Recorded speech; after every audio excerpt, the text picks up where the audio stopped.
সক্রিয় অ্যাম্বুলেন্স চক্র। মালদা মেডিকেল কলেজে রেফার করে রোগীদের ভুল বুঝিয়ে নার্সিং হোমে নিয়ে যাওয়ার অভিযোগ। এরপর চিকিৎসার নামে দিনের পর দিন নার্সিং হোমে রেখে মোটা অঙ্কের বিল। অ্যাম্বুলেন্স চালক এবং নার্সিং হোম কর্তৃপক্ষের যোগসাযোগে মালদায় ক্রমশ সক্রিয় হয়ে উঠেছে এই চক্র। অভিযোগ পেয়ে এক চক্রের হদিশ বের করে সংশ্লিষ্ট নার্সিং হোম কর্তৃপক্ষের বিরুদ্ধে উপযুক্ত ব্যবস্থা গ্রহণ করলো মালদা জেলা স্বাস্থ্য দপ্তর। মালদায় সক্রিয় অ্যাম্বুলেন্স চক্র। মালদা মেডিকেল কলেজে রেফার করা রোগীদের ভুল বুঝিয়ে নার্সিং হোমে নিয়ে যাওয়ার অভিযোগ। এরপর চিকিৎসার নামে দিনের পর দিন নার্সিং হোমে রেখে মোটা অঙ্কের বিল। মূলত অ্যাম্বুলেন্স চালক এবং নার্সিং হোম কর্তৃপক্ষগুলির যোগ সাজসে মালদায় সক্রিয় এই চক্র। অভিযোগ পেয়ে ঠিক সেই রকম একটি চক্রের হদিশ বের করে সংশ্লিষ্ট নার্সিং হোম কর্তৃপক্ষের বিরুদ্ধে উপযুক্ত ব্যবস্থা গ্রহণ করলো জেলা স্বাস্থ্য দপ্তর। মালদা জেলা প্রশাসন সূত্রে জানা যায়, গাজল থানার আলাল পাহাড়ি ভিট এলাকার বাসিন্দা কুমার কোড়া শ্বাসকষ্টজনিত সমস্যা নিয়ে চলতি মাসের 17 তারিখ গাজল হাসপাতালে ভর্তি হন। এরপর তাকে সেখান থেকে মালদা মেডিকেল কলেজ হাসপাতালে রেফার করা হয়। অভিযোগ যে অ্যাম্বুলেন্সে করে ওই রোগীকে নিয়ে আসা হচ্ছিল, সেই অ্যাম্বুলেন্স চালক পরিবারের সদস্যদের মালদা মেডিকেল কলেজে ট্রিটমেন্ট হয় না এই বলে মালদা শহরের আমবাজার এলাকায় অবস্থিত একটি বেসরকারি নার্সিং হোমে নিয়ে যায়। এরপর সেখানে কার্যত ওই রোগীকে আটকে রেখে চিকিৎসার নামে ব্যবসা শুরু করে বলেই নার্সিংহোম কর্তৃপক্ষের বিরুদ্ধে অভিযোগ রোগীর পরিবারের। প্রায় 1 লক্ষ টাকার উপর বিল করা হয়। এরই মধ্যে খবর পেয়ে স্বাস্থ্য দপ্তরের একটি টিম ঘটনাস্থলে গিয়ে ওই রোগীকে উদ্ধার করে মালদা মেডিকেল কলেজ হাসপাতালে ভর্তি করান।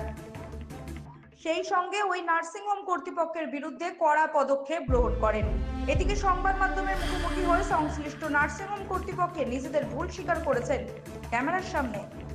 কি বলছেন তারা শুনবো। আমার বাবা খুবই অসুস্থ হয়, আমরা নিয়ে যাই 2 ভাই মিলে গাজল হাসপাতালে। ওখানে ডাক্তারবাবু বললো যে মালদা মেডিকেল হাসপাতালে নিয়ে যাও। আমরা নিয়ে আসছি। তারপরে তো অ্যাম্বুলেন্স চালক বললো কি যে ওখানে ট্রিটমেন্ট হয় না, গ্যাস পাবা না, একটা কি গ্যাসের মতন আছে ওগুলা বলে পাওয়া না, অক্সিজেনটা পাওয়া যাবে না। তো আমরা তো আর কিছুই বলতে পারি না। বাবাকে নিয়ে তো আমাদের মাথা খারাপ হয়ে আছে। আমরা তো তখন জোর করে আমি বললাম যে ওদিকে নিয়ে যাও না, কোথায় নিয়ে যাচ্ছ গাড়ি? ও জোর করে নিয়ে চলে গেল নার্সিংহোমে। ওখানে গেলাম মোটামুটি 1:30 বাজে। যে দেখি কোনো ডাক্তার নাই, কিছু নাই, কেউ নাই আর কি। 2টা স্টাফ ছিল মনে হয়, ওনাদের সাথে তো যে তারপরে ঢুকালো নার্সিংহোমের ভিতরে, ঢুকে অক্সিজেন লাগিয়ে দিল। তারপরে আমাদেরকে বাইরে ডাকলো। বাইরে ডেকে বলছে যে আপনাদের টাকা জমা করতে হবে। আমি বললাম কত?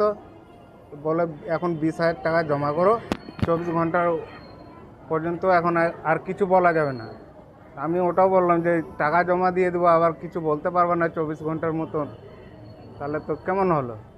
তো বলছে আর ডাক্তারবাবু আসলে আপনার সাথে কথা হবে। তারপরে তো রাত গেল, সকাল প্রায় 10টা সাড়ে 10টার দিকে ডাক্তারবাবু এসছে। ডাক্তারবাবু এসে আবার কি কি চিকিৎসা করলো না করলো, কিন্তু কত টাকা বিল করেছিল?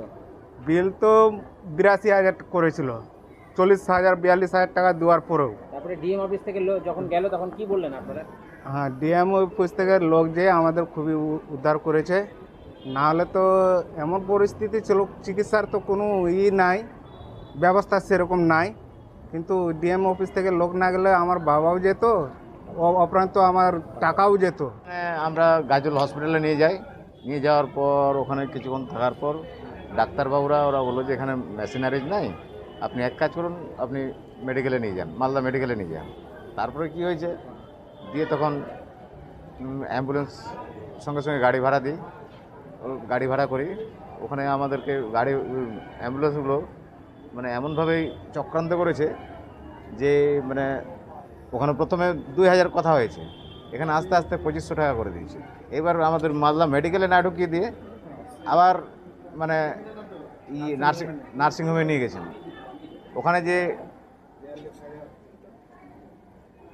42,000 টাকা দেওয়া হয়ে গেছে, কোনো ট্রিটমেন্ট নাই, কোনো কিছু নাই।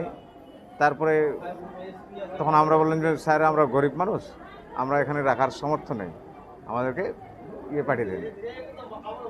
যদি আমাদের এখান থেকে ডিএম স্যার যদি না যেতেন তাহলে আমরা হয়তো আজকে মরে যেতাম আর কি। এটা আমরা শুনেছি এবং আপনারা এটাও দেখেছেন যে এই ঘটনাটা শোনার সঙ্গে সঙ্গে ডিস্ট্রিক্টের যে সার্ভেলেন্স টিম, হেলথ ডিপার্টমেন্টের ডিস্ট্রিক্ট হেলথ সার্ভেলেন্স টিম সঙ্গে সঙ্গে ব্যাপারটাকে রিকভারি করেছে এবং সেই নার্সিংহোমে গিয়ে সঠিকভাবে আইনানুগ ব্যবস্থা গ্রহণ করেছে এবং পেশেন্টকে নিয়ে এসে already Malda medical college and হসপিটালে তার অ্যাডমিশনের ব্যবস্থা করেছে। কাজেই আপনারা একটা জিনিস পরিষ্কার, মালদা জেলা প্রশাসন এবং মালদা জেলার স্বাস্থ্য প্রশাসন তারা প্রত্যেকেই এইসব ব্যাপারে অত্যন্ত কনসার্ন বলে কোনো মানুষ যদি বাইরে কোনো বা জায়গায় চিটেড হয় তার বিরুদ্ধেও কিন্তু সমস্ত জায়গায় আমাদের এন্টায়ার অ্যাডমিনিস্ট্রেশনের টিম অত্যন্ত সজাগ আছে। মানুষকেও একটু সচেতন হতে আমরা আবেদন রাখবো। যেখানে পেশেন্টকে রেফার করা হচ্ছে মালদা মেডিকেল কলেজ অ্যান্ড হসপিটালে, সেখানে পেশেন্টকে অ্যাম্বুলেন্স পার্টি কীভাবে প্রাইভেট নার্সিংহোমে নিয়ে যাচ্ছে এই ব্যাপারগুলোতে মানুষকেও সচেতন হতে হবে। আর পুলিশ প্রশাসনও আগামীতে এই ধরনের যে অসাধু চক্র সেগুলোর ব্যাপারে যেন আরও বেশি কনসাস হয়, আরও বেশি কনসার্ন হয়, এটা আমাদের প্রত্যাশা থাকবে। দেখুন, বিজেপি তো অভিযোগ করা ছাড়া কোনো কাজ নেই। এরা না জন্মতে থাকে, না মানুষের মৃত্যুতে থাকে, না ঈদে থাকে, না দুর্গাপূজায় থাকে। এদের কাজ হচ্ছে খালি টিভির সামনে গিয়ে অভিযোগ করা। এদের অ্যান্সার দেওয়ার প্রয়োজন আছে বলে আমরা মনে করি না। কারণ বাংলার মুখ্যমন্ত্রী মমতা বন্দ্যোপাধ্যায়ের নেতৃত্বে সারা বাংলা জেলার প্রত্যেকটা জেলা প্রশাসন এতটাই অ্যাক্টিভ এবং এতটাই কনসার্ন টুয়ার্ডস দ্য পাবলিক, অত্যন্ত সচেতনভাবে মানুষের যে কোনো বিপদ থেকে মানুষকে উদ্ধার করার জন্য শতপ্রণোদিত আছে। আর বিজেপি শুধু অভিযোগে আছে, অভিযোগে থাকবে, আবার 26-এর পরে এখান থেকে টাটা বাই বাই হয়ে যাবে। অভিযোগ যেটা হয়েছে, পেশেন্ট ভর্তি হয়েছে, পেশেন্ট স্পেশাল ট্রিটমেন্টও হয়েছে, পেশেন্ট সুস্থ ছিল। এর মধ্যেই একটা খসড়া বিল করে, যে পেশেন্ট পার্টি জিজ্ঞেস করে কীরকম বিল হতে পারে। একটা খসড়া এমনি সাদা কাগজে এমনি বিল করে ম্যানেজার সাহেব ওনাকে দেই, আমরা জানতে পারি ম্যানেজার এভাবে দিয়েছে। তারপরে সেটা ম্যানেজারের কথা না বলে তারা স্বাস্থ্য ভবনে, স্বাস্থ্য দপ্তরে যোগাযোগ করে। কালকে আমরা গিয়ে স্বাস্থ্য দপ্তরে গিয়ে কথাও বলেছি, এবং আমরা ম্যানেজারকে শোকজ করেছি তার এই গাফিলতির জন্য। এই ভুল ফার্দার যাতে না হয় তার জন্য আমরা প্রতিজ্ঞাবদ্ধ, পরবর্তীতে হবে না। এবং বর্তমান ম্যানেজারকে আমরা শোকজ করেছি, সাসপেন্ড করেছি।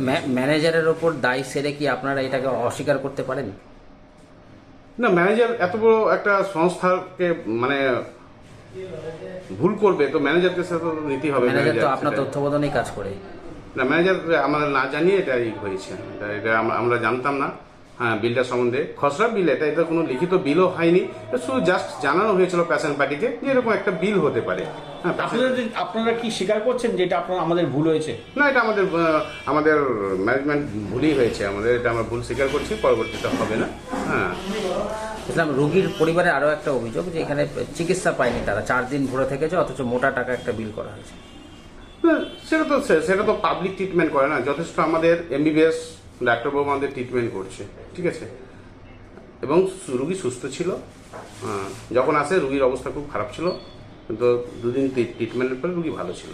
অ্যাম্বুলেন্স চালকের কাছ থেকে টাকা পয়সা সেগুলো কোনো ব্যাপার না, এটা অস্বীকার করা যাবে না যে অ্যাম্বুলেন্স তো সব জায়গাতে প্যাসেন্ট দেয়, কিন্তু এর সঙ্গে অ্যাম্বুলেন্সের কোনো যোগাযোগ নাই। অ্যাম্বুলেন্সকে আপনারা কি টাকা দেন? না, এটা ভিত্তিহীন, এটা এর কোনো মূল্য নাই। এটা যে বলেছে এটা মানে রং লাগানো কথা বলেছে, তাহলে ভুল হয়েছে। তো নার্সিং হোমে তো পেশেন্ট তো অসুস্থ, অ্যাম্বুলেন্সে তো সব জায়গাতে পেশেন্ট আসবে, কিন্তু মানুষ যেটা করছে সেটা ভিত্তিহীন, এর কোনো নাই। একটা নার্সিংহোম চালাতে যে যে পরিকাঠামো দরকার তা সমস্তটাই কিছু রয়েছে কি আপনাদের এখানে? হ্যাঁ, আমাদের এখানে সমস্ত ট্রিটমেন্ট সমস্ত ব্যবস্থা রয়েছে। আপনার নাম? আমার নাম নাজমুল আলম। দায়িত্বে আছেন? হ্যাঁ, আমি পরিচালনাতে আছি। কি নাম নার্সিংহোম আপনার? নার্সিংহোমের নাম কি? অভিসেনা হসপিটাল। সঙ্গে সঙ্গে মালদা জেলাতেও স্বাস্থ্য ব্যবস্থা সম্পূর্ণরূপে ভেঙে পড়েছে।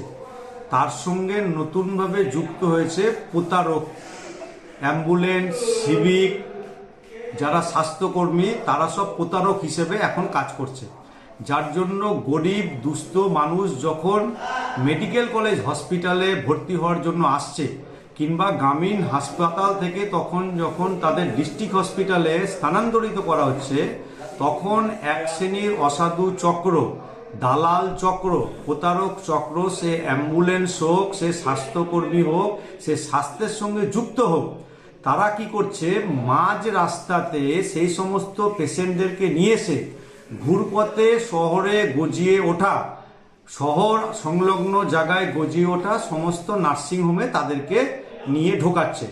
এরপরে নার্সিংহোম কর্তৃপক্ষ তাদের কাছে লক্ষাধিক টাকা যখন দাবি করছে, তখন সেই সমস্ত পরিবারের মানুষজন জমি জায়গা গরু বাছুর বিক্রি করার পরেও তাদের পাওনা টাকা দিতে পারছে না।